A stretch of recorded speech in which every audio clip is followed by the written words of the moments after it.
بسم اللہ الرحمن الرحیم نحمدہ ونصلی علی رسول الکریم اما بعد۔ سورہ نساء آیت نمبر 7 تک کا مفہوم بیان ہوا، اب آیت نمبر 8 اور 9 کا مفہوم بیان کر دو۔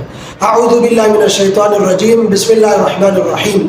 وَإِذَا حَضَرَ الْقِسْمَةَ أُولُو الْقُرْبَى وَالْيَتَامَى وَالْمَسَاكِينَ فَارْزُقُوهُم مِّنْهُ وَقُولُوا لَهُمْ قَوْلًا مَّعْرُوفًا وَلْيَخْشَ الَّذِينَ لَوْ تَرَكُوا مِنْ خَلْفِهِمْ ذُرِّيَّةً ضِعَافًا خَافُوا عَلَيْهِمْ فَلْيَتَّقُوا اللَّهَ وَلْيَقُولُوا قَوْلًا سَدِيدًا۔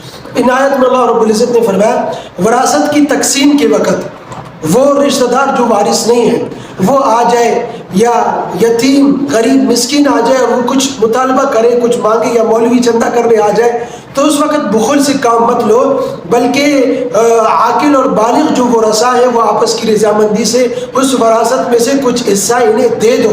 ہاں نابالغ جو ہے، کوئی ایسا وارث ہے جو نابالغ ہے، اس کے حصے میں سے کچھ نہیں دیا جائے گا۔ جو عاقل بالغ ورثاء ہے وہ آپس کی رضامندی سے انہیں کچھ دے دے، بخل سے کام مت لے۔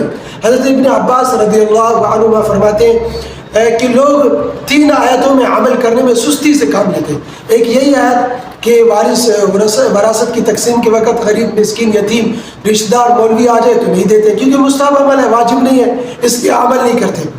اور دوسری استئذان والی آیت کہ لوگ بغیر اجازت کے گھر میں گھس جاتے، بھائی کھٹکھٹاؤ، اجازت لو۔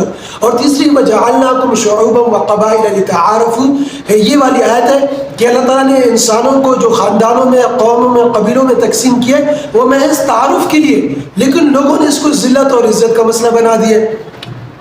تو ان آیت پر عمل کیا جائے، اور اگر نہیں دینا، آپ کو نہیں دینا، تو پھر آگے اللہ رب العزت نے فرمایا وَقُولُوا لَهُمْ قَوْلًا مَّعْرُوفًا، پیار و محبت بڑے انداز میں، اچھے انداز میں، بھلے انداز میں انہیں رخصت کرو، انہیں منع کرو کہ بھائی دوسرے وارث راضی نہیں ہے پھر کسی اور موقع پر آ جانا، یہ نہیں کہ دفع ہو جاؤ، نکل جاؤ، منہ اٹھا کر آ جاتے ہو، اس طرح نہیں ہے، اچھے طریقے۔ پھر آگے اللہ رب العزت نے یہ فرمایا کہ خود سوچو، اگر تم مر جاؤ، تمہارے بچے کسی کے پاس جائیں، کچھ مطالبہ کریں، اور وہ اس طرح سخت طریقے سے اور ڈانٹ کر اور گالی دے کر انہیں بگائے، تمہارا دل نہیں دکھے گا؟ تمہیں کیسے محسوس ہوگا؟